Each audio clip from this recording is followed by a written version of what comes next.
quel buco lì. Possiamo fare una cosa, da domani mattina mettiamo una webcamera così e vi mandiamo in onda nel mondo, via streaming, tutto il mondo deve sapere della vergogna del Sud. Poi il cambiamento c'è, e io giro non solo la Sardegna, che potrebbe essere una meraviglia, potrebbe, se ne deve appropriato. Arrivano, fanno lo shopping, adesso quelli del Qatar vengono qua a fare shopping, avete le basi americane più grosse d'Europa, il PD, che doveva essere vicino alla gente, ha votato domenica per l'allargamento della base militare di Quirra. Quindi sempre abbiamo 98 basi americane in tutta Italia, siamo una portaerei, non si decide più nulla in questo paese senza che si muovano gli americani. Abbiamo 98 basi logistiche militari, abbiamo quasi 90 testate nucleari, tragedie a Viano, stanno ampliando la base di Vicenza. Noi abbiamo gli americani, se vengono qua ad aprire nei campus universitari, non nelle zone missilistiche. Io sono stufo di sentir parlare di guerre, di missili, di droni, di bombardate. E allora mentre siamo qua, ci stanno massacrando sui giornali, hanno paura, si vede che hanno delle informazioni che noi non abbiamo. Ogni giorno siamo sui giornali, o io, o loro, o la mia vita privata. Adesso avrei sul Corriere della Sera io ho incitato Al-Qaeda a bombardare il Parlamento, ma pensa a te, che poi tutta la gente mi ha detto bene dai, invece non era così, io dicevo che siamo senza Stato, non c'è più lo Stato, sei abbandonato te stesso, hai paura, vivi nella rabbia e nella paura. E allora mentre siamo senza Stato, questi prendono accordi per far fronte a noi, perché siamo noi il loro pericolo, di noi hanno paura. E allora è meraviglioso che in questa assenza di Stato noi andiamo a fare la logistica degli aerei da bombardamento francesi per bombardare il mare. Noi abbiamo come obbligo, chi entra nel Parlamento, di imparare la Costituzione. L'articolo 11 parla chiaro, noi non partecipiamo a nessuna guerra, è inutile che semanticamente le chiamano missioni di pace, non ci andiamo. E perché bombardare il mare? Perché andare con i francesi che bombardano la Libia, poi vanno nel mare a bombardare i tuareg e a bombardare i musulmani. Allora i francesi, egalité, dignité, vada a fare culeva.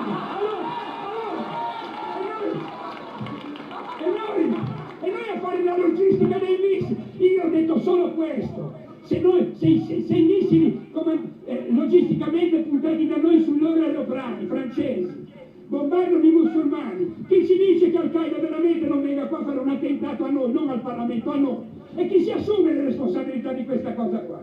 Io voglio essere preciso in questo senso. Se proprio dobbiamo fare la logistica per bombardare i musulmani nel nord del Mali, allora la logistica ai loro missili la facciamo precisa, gli diamo le coordinate GPS perfette, che sono 41 gradi, 54 primi, latitudine nord, 12 gradi, 28 primi, longitudine est, e sapete benissimo dove arriva, lì.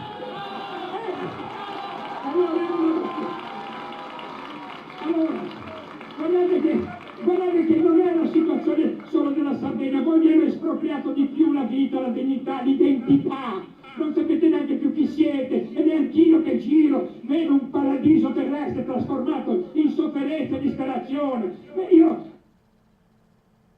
Ma giro l'Italia è così, alle messe della Caritas di Firenze, grande successo di Firenze, grande città, la messa della Caritas, non ci sono neanche più gli extracomunitari, ci sono gli italiani, famiglie di italiani, con lo sguardo basso, padre, madre, bambino, a mangiare la Caritas, si ruba in un altro modo, una volta si rubava nei supermercati, adesso nei supermercati ci va la gente normale a mangiare direttamente, rubano negli orti.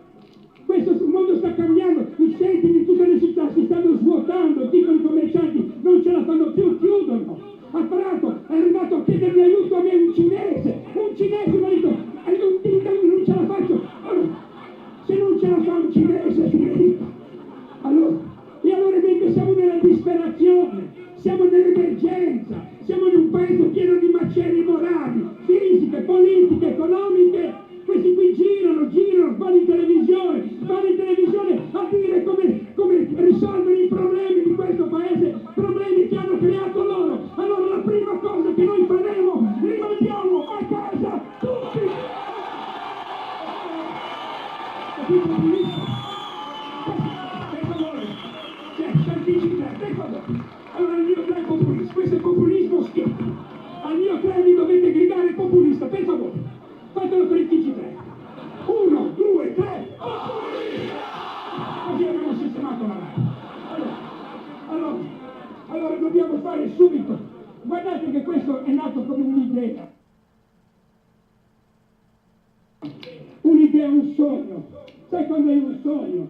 Io avevo questo sogno e adesso questo sogno sta diventando condiviso da milioni di persone. I vostri sguardi, io sono venuto qua, quando è 2 anni fa, un anno fa, quando siamo venuti per le regionali, a Quartuccio, sono venuto a Quartuccio, Alghero, mi ricordo Alghero che è uscito un prete del Ku Klux Klan, me lo ricordo, che deve essere a Quartuccio, ma le vostre facce sono diverse, i vostri occhi sono diversi adesso si accendono, prima erano spenti, forse stiamo riaccendendo qualche speranza, ed è meraviglioso questo sogno condiviso da milioni di persone. E noi non siamo neanche più un movimento, ve lo giuro, siamo una comunità, io giro con un camper, bene, mi danno i formaggi, mi hanno dato il capretto, mi hanno dato una roba, il porcetto, poi quel formaggio con un odore terribile, e io l'ho subito cambiato con 10 litri di gasolio del parco, mi ho dato quel formaggio lì, non so che fine abbia fatto quello lì del distributore. Cambiamo, vado a dormire da amici, mi invitano a casa a mangiare, ero a casa degli agricoltori a mangiare, hanno offerto alle 5 un pranzo meraviglioso, è uno scambio di affetto, questo non è più un movimento, è una comunità, ed è quello che volevo che diventasse l'Italia, una comunità dove nessuno può più rimanere indietro. E allora, a parlare con questi che gridano lavoro, la prima cosa che faremo, in questo marciume vergognoso, dove questo nano dice vi ridò indietro lì, ma è incredibile, l'ha votata lui, l'ha messa Monti, l'ha votata lui, adesso ce la ridà indietro, non ci dà indietro, sono soldi nostri, non ci dà indietro nulla, perché ci dà indietro i contanti, l'IMU, insieme a un set di pentole, il sole e i cupidelli. Se c'è gente che crede a lui, allora vuol dire che c'è gente che crede a Coccolino, che sia veramente un amore di Dio. Allora. E mentre il nano prende consensi perché fa saltini dei talk show, ho visto, come si chiama quello di Piazza Puglione? Come si chiama lui? Santoro. Ho visto Santoro che è andato ospite in una trasmissione di Berlusconi. E l'ha risuscitato, era nella tomba. E allora questa gente che dice tutto è il contrario di tutto, non si parla più di antipolitica, l'avete notato? E allora sentire questa gente che copia il nostro programma, bellissimo, ma sentire il PDL che dice noi non vogliamo più condannati nelle nostre liste, e che cazzo ci mettono? Ma è pazzesco! E mentre siamo qua in Reddington, siamo già depressi psicologicamente, depressi economicamente, e in questo momento di depressione dei consumi fanno questa idea da Truman Show nel redditometro, fanno un'indagine fiscale, uno studio di settore sulla tua famiglia.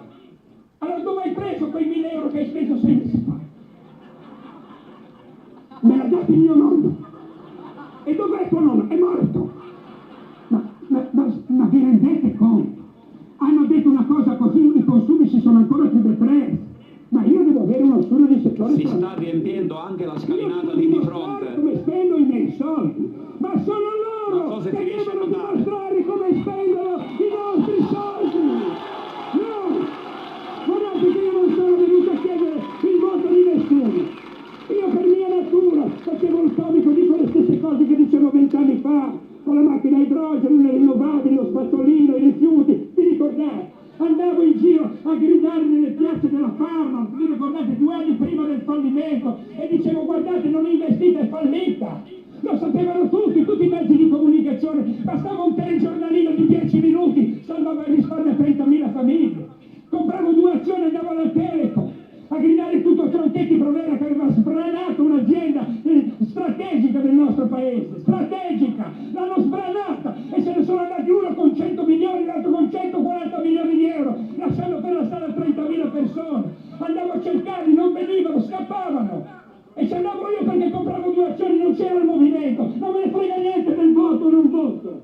Ci andavo perché mi sentivo così in farlo.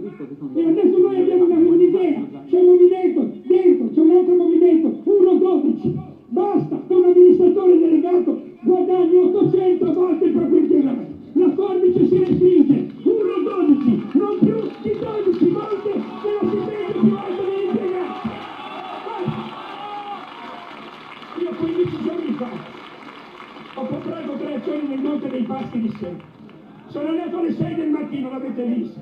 Mi sono messo la giacca e la camicia, la cravatta non ce l'ho fatta. I miei non mi hanno riconosciuto nel video. Mi sono messo in coda alle 6 del mattino perché chi arriva prima parla prima. Sono andato, ho parlato e sono entrato, ho visto gli occhi gonfi degli impiegati. Ne buttano fuori 4.000 subito e poi magari altri 4-5.000 dopo. Gli occhi gonfi, perché ne avevano anche fottuto il TFR, perché avevano investito la loro liquidazione in azioni MPS che avevano comprato a 5 euro, adesso vanno 0,22, gli hanno fulminato anche il futuro. E poi ho visto i piccoli azionisti, depressi, con gli occhi gonfi anche loro, che gli avevano succhiato tutto il risparmio investito nelle azioni, andati praticamente a zero.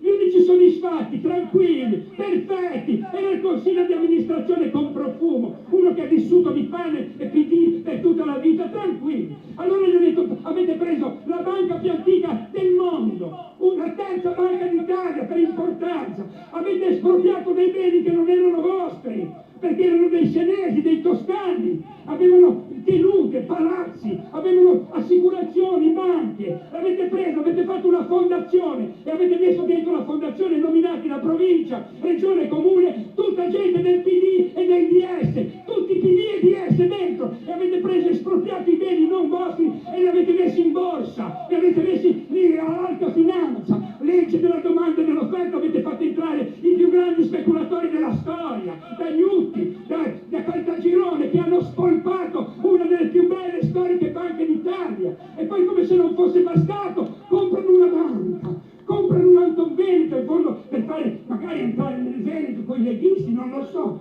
valeva 3 miliardi, la comprano a 10 e rilevano quei 3 miliardi, 7 miliardi di debito dell'Antonveneta, la comprano così senza che nessuno dice niente. E io dico, lì nell'assemblea davanti allora avete un buco di 14 miliardi di euro. Il Profumo mi guarda e dice, buco? Buco? Minusvalenza. Hai capito? Non è buco. E io mi sono mantenuto basso, cari signori, perché il buco non è un buco, è una voragine, non di 14, di 21 miliardi di euro, 2 volte la Parma, è il più grande scandalo finanziario del dopoguerra. Ecco la sua soluzione personalizzata. E posso provare per 30 giorni gratis? Certamente. Effettivamente. Grazie. Visto, Onofrio? Sono venuto per l'udito e vi danno tutta la mano. A gennaio, gratis controllo dell'udito e prova senza impegno d'acquisto. Non è andato a votare lo scudo fiscale facendolo passare. Ecco chi sono. Ecco chi sono. E allora, le banche vanno nazionalizzate immediatamente, le banche non possono chiudere, perché vanno nella merda i piccoli risparmiatori, milioni di famiglie, le banche, è una parola che non vuol dire niente. Va nazionalizzata a 2 condizioni. Uno, che mettono sotto processo immediatamente tutti i vertici dal PD dal 95 a oggi. 2, che mettono sotto inchiesta e sotto processo tutti quelli che dovevano controllare. La Banca d'Italia non ha fatto finta che andava tutto bene. Allora la Consob Consob non ha controllato nessuno e poi ci ridiano i soldi indietro. Io voglio i soldi indietro. Cosa dobbiamo fare? Bene, pubblichiamo i nomi di chi ha fatto lo scudo fiscale. Basta, siamo in emergenza. Va bene? Hanno fatto gli esodati, si sono sbagliati, anche noi ci siamo sbagliati.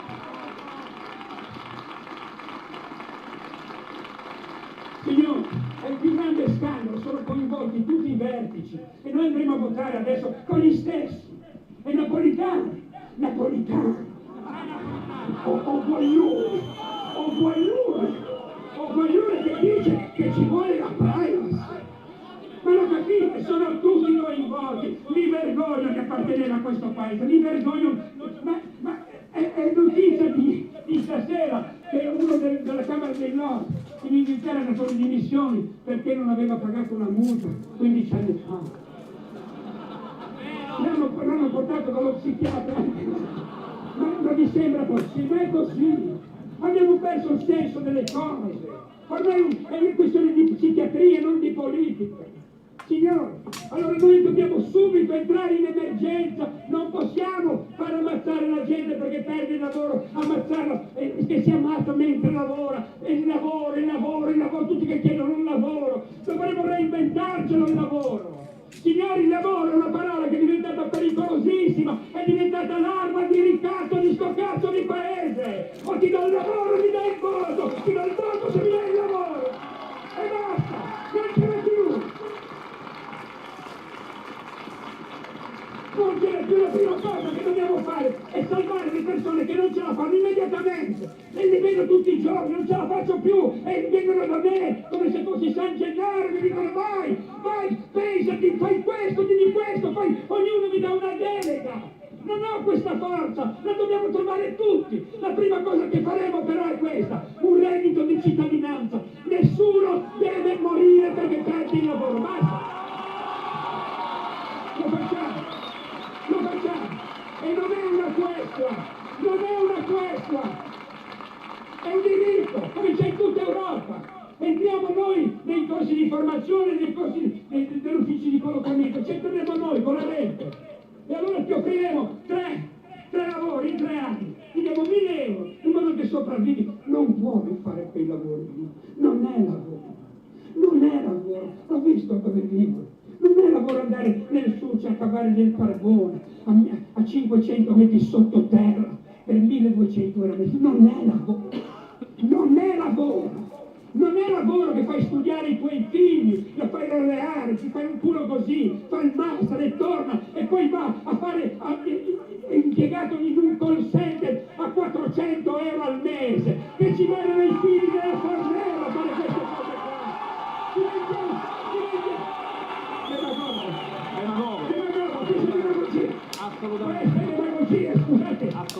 Scusate, c'è canale 5, avete facciamo. Al mio plan demagogo, per favore, 1, 2, 3. Così sono qua.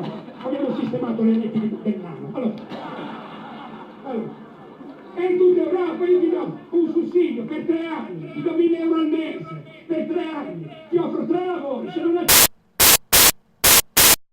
15 di queste persone qua, siciliani da dentro, e la prima cosa che hanno fatto è quello che hanno detto in campagna elettorale. C'hanno uno stipendio i siciliani di 20.000 euro al mese, 20.000 perché è un Parlamento, prendono come parlamentari, forse di più. Bene, la cosa che hanno fatto si sono diminuito lo stipendio del 70%. Hanno preso questo 70% che sono circa 125.000 euro a testa per primo. Hanno aperto un conto di partita di giro nel conto del bilancio della regione, non loro, quindi controllati da loro ma appartengono